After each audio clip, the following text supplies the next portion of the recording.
Rồi, xin chào tất cả mọi người nha. Hôm nay mình lại tiếp tục ghép đây. Đây là một cái cành mận nhá các bạn nhé. Đó.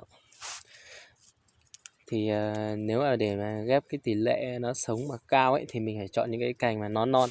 Và đây nha các bạn nhé, đây là cái đào con cũng 1 tuổi thì mình sẽ tiến hành ghép. Đó. Mình sẽ cắt một đoạn ngắn thôi. Tầm này.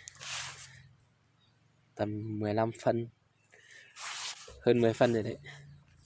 Còn cái của cái đào này thì mình sẽ tỉa mấy cái lá này đi, tỉa lá đi để cho đảm bảo về cái tỷ lệ ghép nó thành công.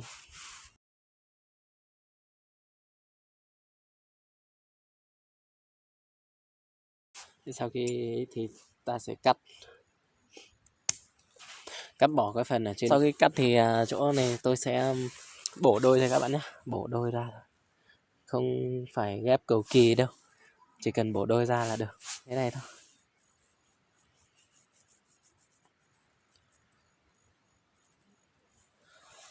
Đó, các bạn thấy rồi đấy ạ, bộ đôi ra như thế này.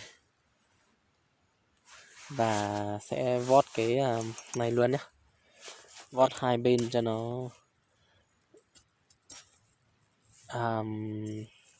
nhãn vào các bạn nhé, đừng có để nó xù xì là cái tỷ lệ sống nó không cao lắm đâu. Sau khi chúng ta vót được như thế này này, đó, thì chúng ta sẽ chỉ việc cắm xuống thôi. Đây ạ, cắm xuống như thế này thôi ạ.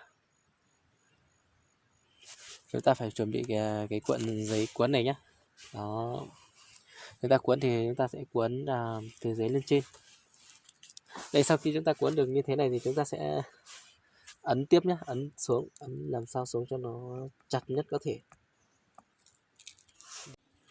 để đảm bảo cái tỷ lệ sống cao nhất. Cuốn hết thì các bạn nhớ che lại cái phần ở trên này, buộc lại nhé. Đó, như thế này thì nó sẽ không bị thoát nước.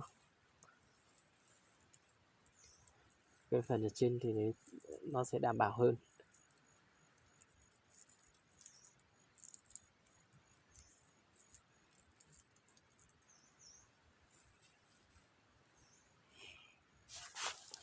Rồi, như vậy là xong một cây rồi.